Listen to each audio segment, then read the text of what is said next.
Welcome one and all to The Wire Iceberg. Boy oh boy, what a treat this was to watch.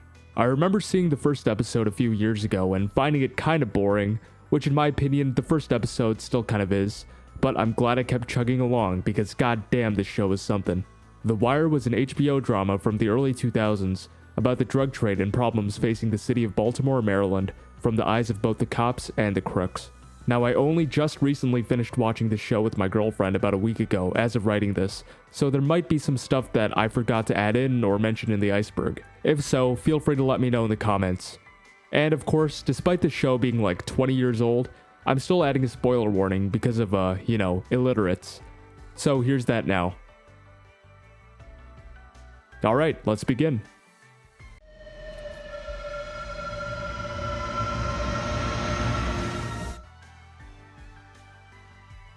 Like the entry says, every intro theme for the show is a cover of the song Way Down in the Hole. The original song was sung by Tom Waits, included in his 1987 album, Frank's Wild Years.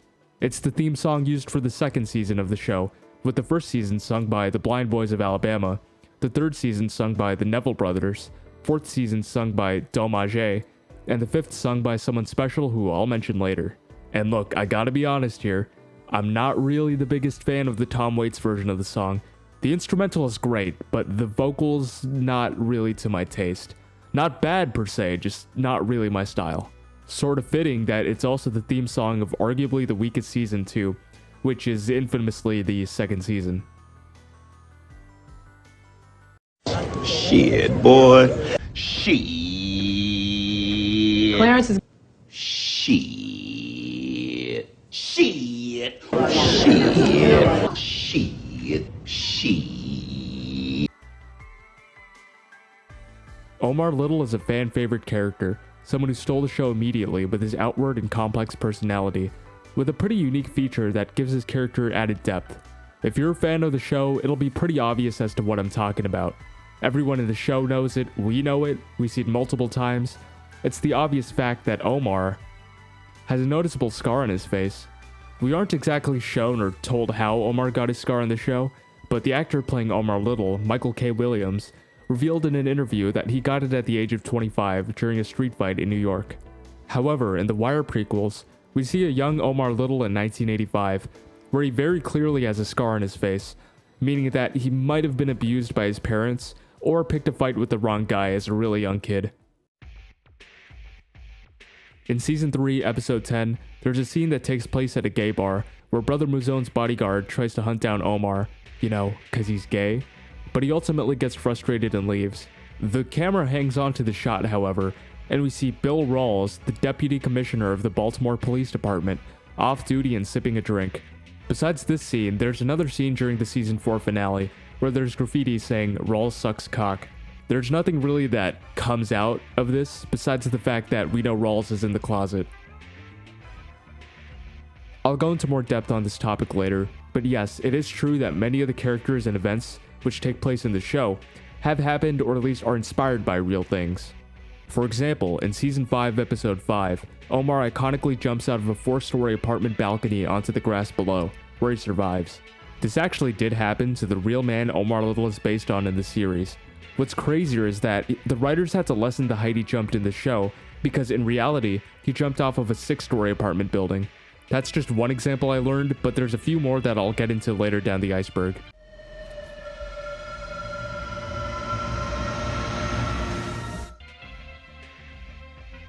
Season 4 for Bubbles was probably one of his lowest points, not only in the show but possibly his whole life. During the Season 3 finale, we saw that Johnny Weeks, a friend of Bubbles, died of an overdose in Amsterdam.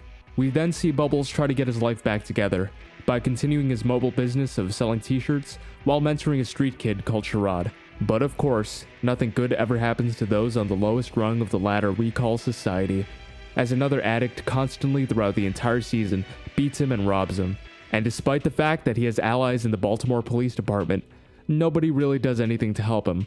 I'm looking at you, Herc, you stupid bastard. After Season 4, we never really see this guy again or get a name. All we know about him is that he roams the streets waiting for Bubbles to pass by and attacks him whenever he gets the chance. But there is a theory that we actually did see him in Season 1. Back when Lester was trying to find the photo of Avon at the boxing gym, A kid walks up to him trying to sell him blue tops. That actor is the same one who plays Bubbles' bully, meaning that it could possibly be the same character just a few years older. Clearly the most evil character in the show.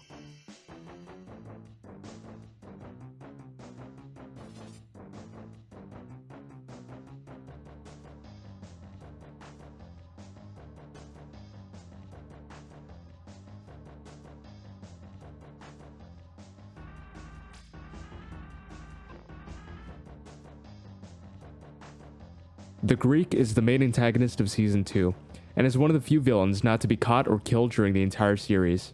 He's a quiet and unassuming old man, who just so happens to be the ringleader of one of the largest drug, human, and stolen goods trafficking operations in the entire world, supplying characters like Prop Joe of East Baltimore, and later working with Marlo Stanfield in Season 5. He's so untouchable and out of reach to the Baltimore police that he even has a corrupt FBI agent feed him information from the cops to avoid capture. Just like Bubbles' bully, there's little to no information about him, other than the fact that he claims to not be Greek when talking with his Lieutenant Spiros. We don't even get a first or last name. During the Season 3 hunt for Omar by the Barksdale crew, we see two soldiers ambush Omar and his grandmother on a Sunday, while he's seeing her off in a taxi. Luckily they failed, and both of them came out alive and well after the attack. When Avon hears of this, he gets upset and angry that they attacked him on a Sunday, where he references the Sunday Truce, which is an agreement to all the other drug traffickers that they won't attack each other on a Sunday. He even orders them to buy Omar's grandma a new hat. Christ, man, we all know you can't kill somebody on a Sunday. It is the Lord's Day after all. Every other day is fine though. Prop Joe's shithead nephew and unfortunate high-ranking member of the East Baltimore drug trade is named Cheese, and he's played by none other than Method Man, aka Clifford Smith Jr. of the Wu-Tang Clan. You know, usually when celebrities make cameos or play crucial characters in TV shows, it ends up being not that great. But Method Man's acting and portrayal of Cheese really blew me away, and shows he's more than just a good musician, he's a good actor too. So remember a few minutes ago when I mentioned the singer for Season 5's intro? Well, that singer is none other than Steve Earle, aka Waylon, who plays Bubbles' sponsor and helps other recovering addicts in rehab. Earle himself is actually a recovering heroin addict who found success as a musician later on in life. Another one of his songs is also featured in the show. It's the song played during the Season 2 finale montage, called I Feel Alright.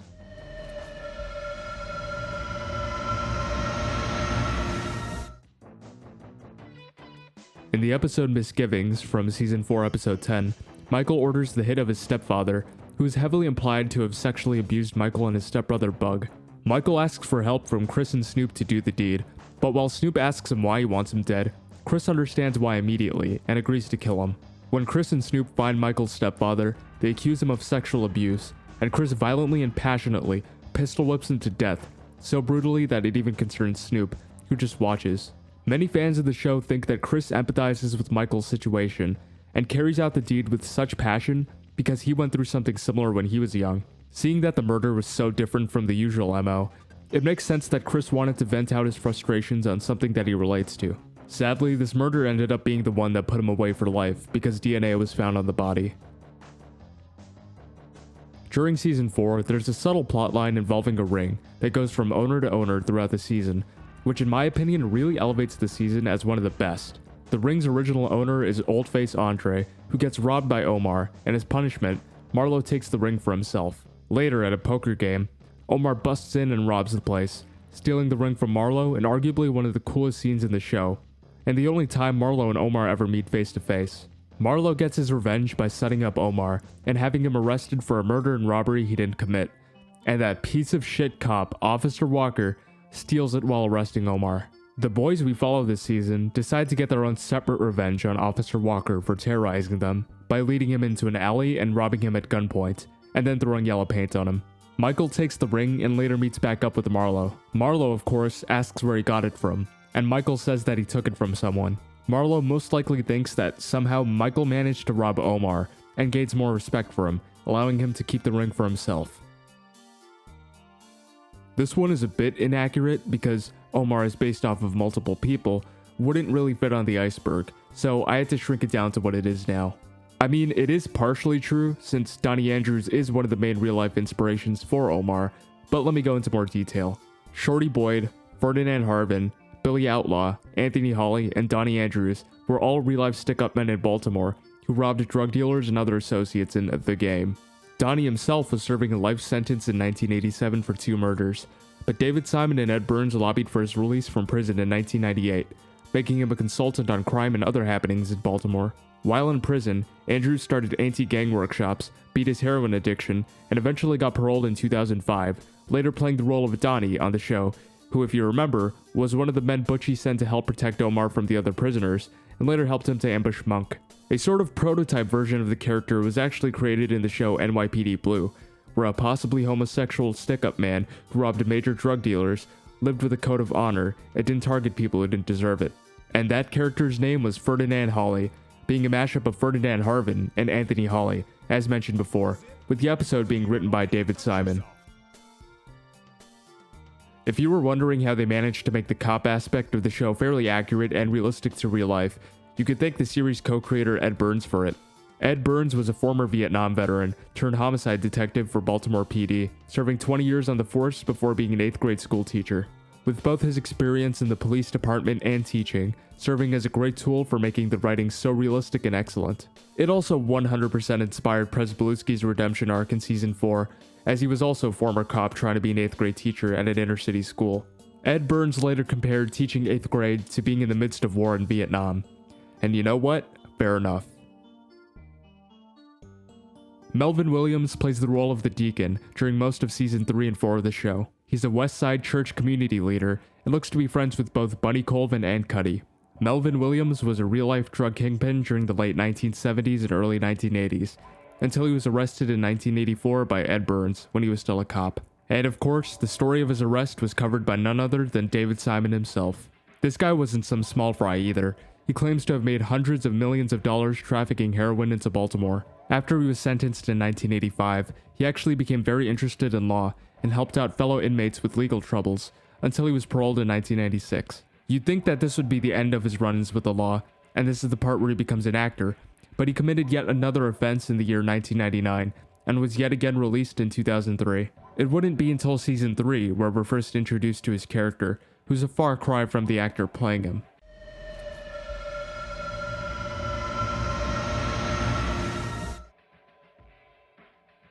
Felicia Snoop Pearson is not only a character in the show, but also the name of the real-life actress who plays her.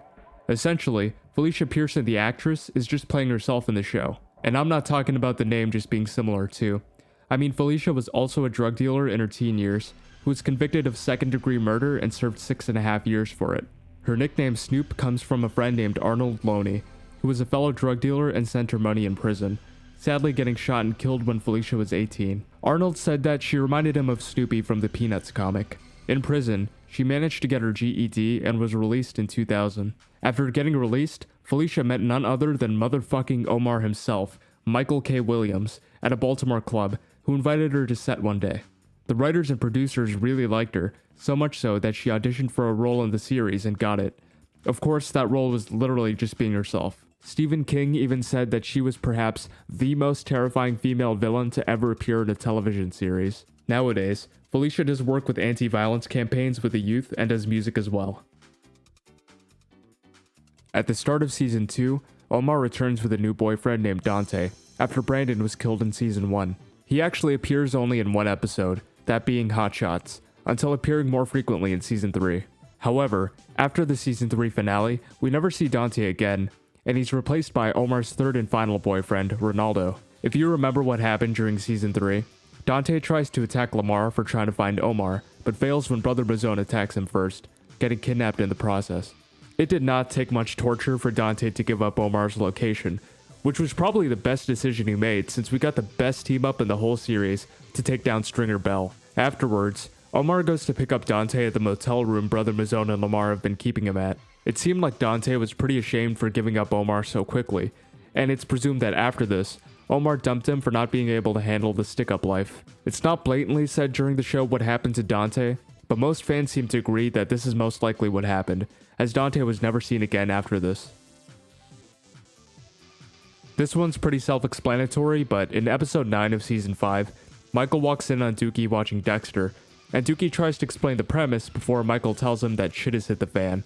I think it's a pretty cool Easter egg, and it's probably best Dookie didn't get to watch anymore, seeing as how bad Dexter got with its final few seasons.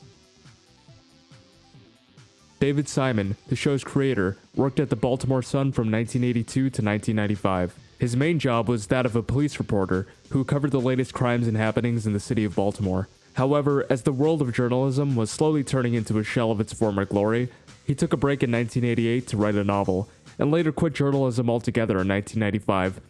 Of course, later starting The Wire and many other projects. It's pretty obvious that Season 5's main theme of the downfall of print media and its corruption was heavily inspired by David Simon's time at the Baltimore Sun. I mean, for Christ's sake, they used the same newspaper in the show. Although, things become a little sloppy in the writing and premise, when some characters are clearly supposed to represent real people that David Simon had a grudge against, and were written into the show for his revenge fantasy. For example, Scott Templeton, who is easily one of the most hated characters in the show, is directly based off Jim Hayner, who is a real journalist at the Baltimore Sun who was heavily suspected by David Simon for faking stories for a Pulitzer Prize. Once you realize that Gus seems to be a self-insert for David Simon, the parallels are pretty clear. It's a big reason as to why the final season wasn't as well received as the rest.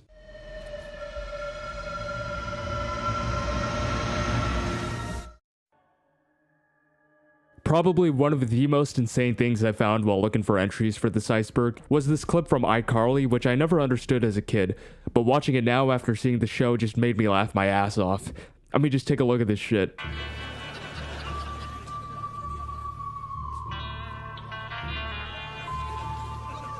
How my hair looks, Sam? You look good, Gib.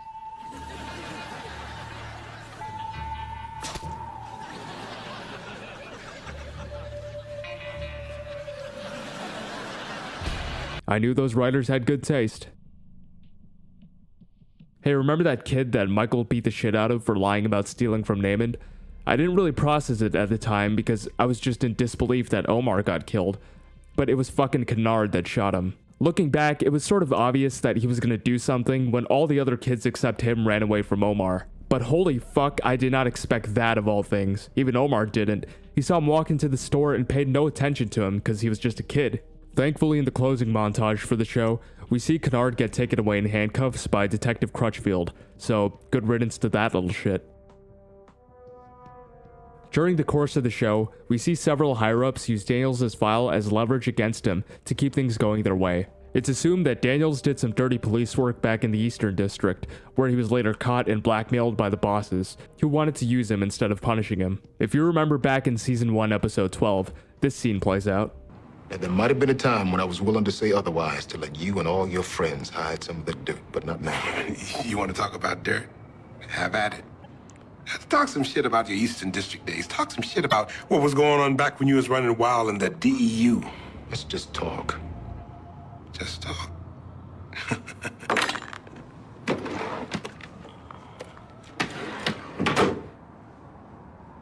FBI field reports. You came into a lot of money quick. You can go to jail just as quick if I start asking the right questions. This case ends, or you are done. Hell, I don't even need you to lock up Barksdale. I'll have your major debrief your detectives, type the warrants himself. This case is done. Implying that Daniels most likely skimmed money off of drug busts and took bribes which got him caught by the FBI, who told Burrell. And to confirm this, in Season 5, Episode 4, this scene plays out. That's the plan. Tell him cut his teeth as deputy for operations, and in 6 months, make him. He's not the spick and span boy they think he is. He came up in the Eastern District, part of a bad drug unit that was skimming seized drug money. I actually had the feds. This isn't about Daniels. Many fans think that Carver actually reminds Daniels about his past self, from that time Herc and Carver also skimmed money off of a drug bust. It might also be the reason why Carver got promoted to sergeant at the end of Season 1. I guess in the end it didn't really matter though, since Daniels finally managed to become the police commissioner, even though it was pretty short-lived. Another really popular theory that actually has a lot of weight to it is the fact that Cheese may be Randy's biological father. The biggest piece of evidence for this is that their names are Randy Wagstaff and Melvin Cheese Wagstaff. Now, unless they're brothers somehow, despite one being 13 and the other probably in his 30s, we're gonna assume that they're father and son who've never met, either by Cheese abandoning him at birth, which is 100% in character for him, or Cheese not even realizing he had a son in the first place. Oh yeah, and David Simon also confirmed it during an interview in 2014. He actually said that they were going to touch up on their relationship in season 5, but was forced to cut it out because of time constraints. In hindsight, it's probably best that Randy never met Cheese, or was raised by him. He'd probably be in a worse position than he is now. The Randy we knew was simply trying to make a quick buck selling things, and occasionally getting into mischief, but overall a good kid. Randy being raised by a drug dealer would probably have him dead or locked up by 16. Ray Cole was a veteran homicide detective that had an impressive track record of solved cases, who made only a few appearances throughout season 1 and 2. His appearances were cut short at the start of season 3, when he died unexpectedly. The department later had a wake for him at Kavanaugh's pub, in one of the best scenes of the show. Ray Cole's character was sadly killed off due to the sudden death of series executive producer and co-creator Robert F. Colesbury. The death of Colesbury really hit hard for the crew and production team of the show, so much so that his face is featured in every intro sequence after season 2, as a tribute. Colesbury died in 2004 due to complications of a heart surgery.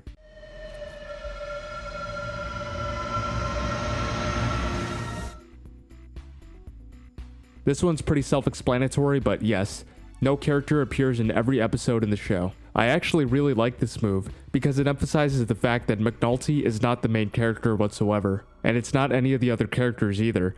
It's the city of Baltimore. The writing and characters are so brilliant that you could have full episodes not revolve around any established characters we know and still have a great time. A few characters do come close though. Rawls has a total of 46 appearances, with Bunk up next at 54. McNulty and Kima are tied with 56 appearances. And finally, the character with the highest episode count is none other than Cedric Daniels, with 58 appearances in the show.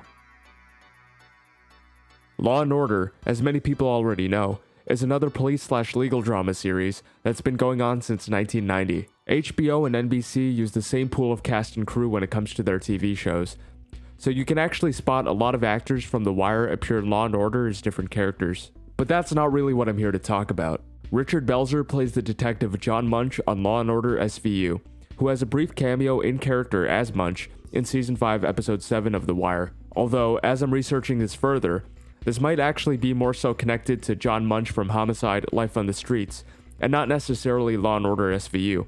Here's why. So, the character of John Munch was actually a Baltimore police detective on Homicide: Life on the Streets from 1993 to 1999, until he moved to New York and became John Munch of Law & Order SVU. Same character, same actor, two different shows. Meaning that if John Munch is a real person in the universe of The Wire, it means that Law & Order and subsequently Homicide: Life on the Streets is all connected. Johnny 50 Spamanto was a cargo checker for IBS Local 1514 in Season 2. If you don't remember him that well, he's the guy with the beard and the one who helped Ziggy steal all the shit for the Greeks. By the end of the season, he manages to escape any charges from the smuggling operations at the port, but this is where his luck would run out. During the ending montage of Season 2, we see that unfortunately, times are changing, and the future looks grim for the stevedores and dock workers of Baltimore. We see the effects of this from a small appearance by Johnny 50 in Season 5, Episode 4, where he's living under a bridge completely homeless, after likely losing his job sometime after Season 2. Within the span of 5 years, from 2003 to 2008, Johnny managed to lose everything and spiral into homelessness, which is a really sad fate to see.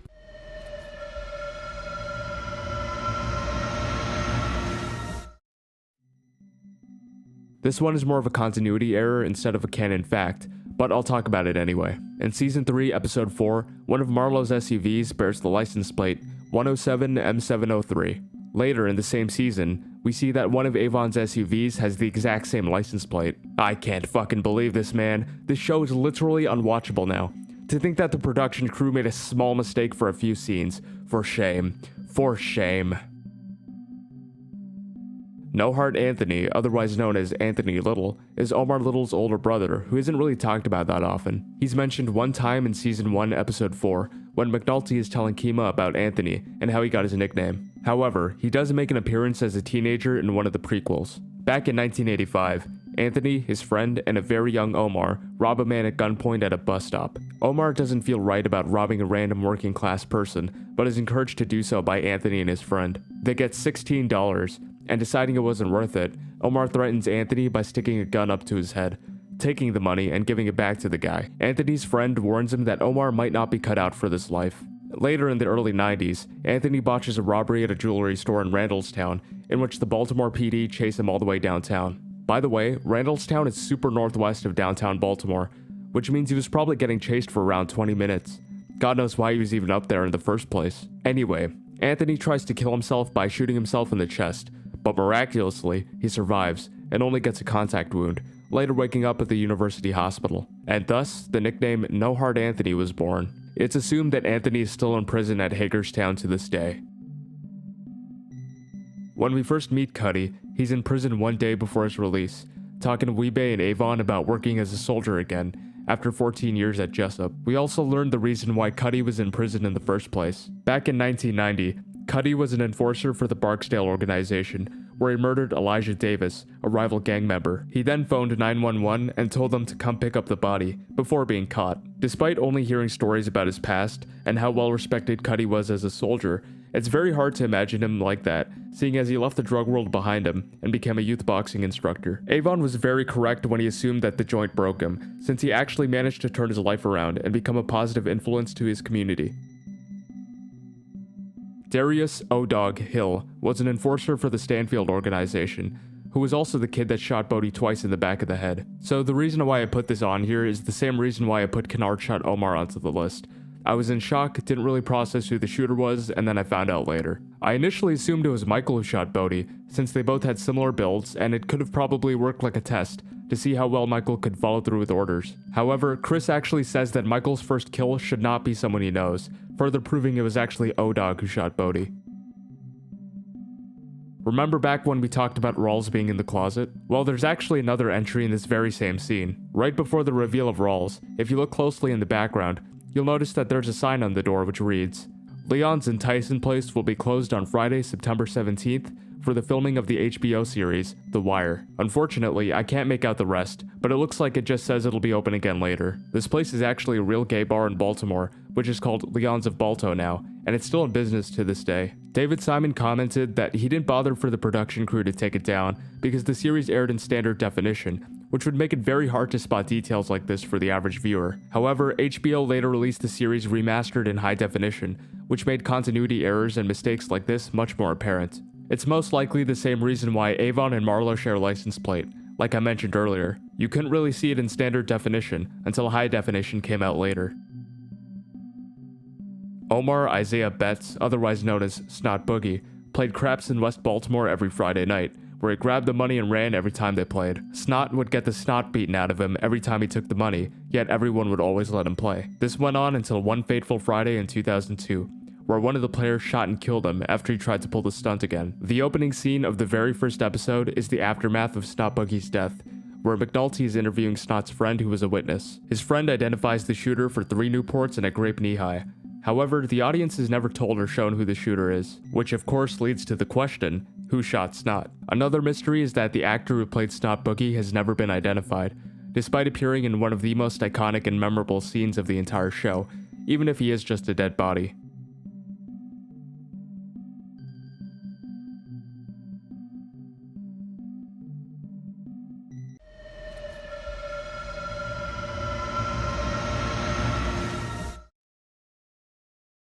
In Season 1, where Dee explains the rules of chess to Bodhi and Poot, you can probably recognize that Bodhi's final scene is a metaphor for his position in the game, being a pawn who dies and is quickly forgotten. Bodhi stays on his corner and defends it by shooting diagonally like a pawn. Chris and Snoop cause a distraction by moving horizontally and vertically, like a rook and a bishop.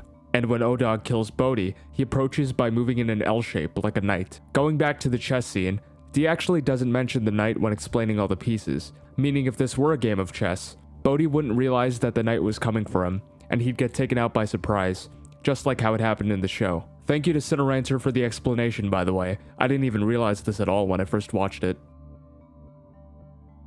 In the original plans for the show, Kimo was actually supposed to be killed off after Orlando was set up, not surviving the gunshot wound. This would lead McNulty down a dark path where he'd blame himself for her death and probably lead to a very different show. It was Carolyn Strauss, who was the former HBO president, that advised David Simon and Ed Burns not to go through with Kima dying, since she was a very interesting character that could be explored more. I'm very glad they didn't kill off Kima, because her and McNulty pairing up as a buddy cop duo had some of the best scenes and chemistry in the entire show. I don't think the show would have been the same without her, similar to how Jesse Pinkman was supposed to die in season 1 of Breaking Bad. McNulty is a self-destructive, narcissistic, alcoholic, serial cheating, and semi-absent father, whose devotion to being a detective and chasing this season's bad guy causes a rift in both of his long-term relationships and personal life. I think that McNulty being a detective in general corrupts him, and his obsession with his job makes his life fall apart around him. We see that in season 1, McNulty is divorced and drinks constantly, often getting so drunk he can barely function. However, we do see that he actually cares about his kids and visits them often, although also putting them in dangerous positions, like following Stringer Bell and picking up Omar with them in the back seat. This is continued in season 2, as he tries and fails to get back with his wife and is stuck on the Marine unit, which he absolutely hates. This yet again continues in season 3, although at the end, McNulty, after Stringer is killed and Avon is locked away for good, has a change of heart. He quits drinking and pursues a relationship with Beatty, while also demoting himself to a beat cop instead of a detective. Season 4's McNulty is a wildly different character to the previous seasons. He doesn't drink much, he's an excellent stepfather, his relationship is happy and strong, and he spends his days as a beat cop interacting with the community and living a simpler life. But of course, he decides to start throwing when he hears Bodie got killed, which reignites his flame for being a detective as he gets back on it in season 5, this time on the hunt for Marlowe. Season 5 is McNulty at his worst. He's so enamored with catching Marlowe that he creates a fake serial killer and uses it as a way to wiretap Marlowe's crew and arrest him. Now I can understand where he's coming from, but Jesus Christ, what a huge leap from what we saw in season 4. And of course, his old habits are back. He gets blackout drunk every night and sometimes doesn't even come home. He cheats on Beatty with random girls, and this doesn't stop until he's thankfully fired at the end of the series, which is probably the best thing that could have happened to him. Okay. This is probably going to be the biggest stretch of all time, but just hear me out with this. So David Costabile plays Thomas Clubinow in The Wire, and he also plays Gale Boetticher in Breaking Bad. So as I was watching the finale, I noticed this frame in the foreground showing the name Gale, which I know is spelled differently, but is pronounced the same way, and in the background was David Costabile. Could Vince Gilligan have seen The Wire and liked David Costabile so much that when he saw this scene and this name, he decided to create the entire character of Gale Boetticher? I'm just fucking around here. I'm 99% sure it's just a funny coincidence, since not only is this theory just completely insane, but Gale from Breaking Bad didn't appear until years after The Wire ended. Hey, it was worth a mention though, right? Now you might be thinking this is the end of the video, and for the most part it is, but there are some entries that I thought of which I forgot to put in the iceberg, so let's do them now.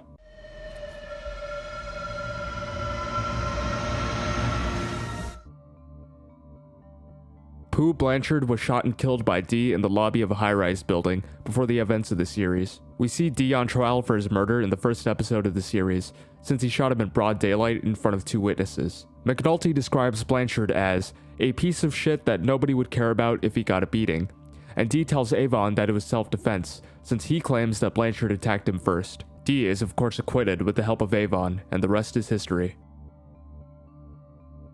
Weebay, for some odd reason, has a weird obsession with fish and aquatic/marine life. We see this in a pretty funny scene where Dee thinks he's about to be killed by Weebay, only for it to be revealed that he was just asking him to take care of his fish while he lays low from the cops. Even after he's imprisoned, Avon makes use of his connections and respect in jail to get Weebay a tank full of fake plastic fish to at least simulate a real fish tank. This is passed down to Namond, Weebay's son, who's actually seen taking care of fish as well. You know, maybe I shouldn't call it weird or odd that he likes marine life so much. I guess it's because it's juxtaposed with the fact that Weebay is an efficient and stone-cold killer, who also just really likes fish. You know what? Good for him. Let him have his fun. I actually like character details like that, which don't necessarily add to the plot, just makes the characters more interesting.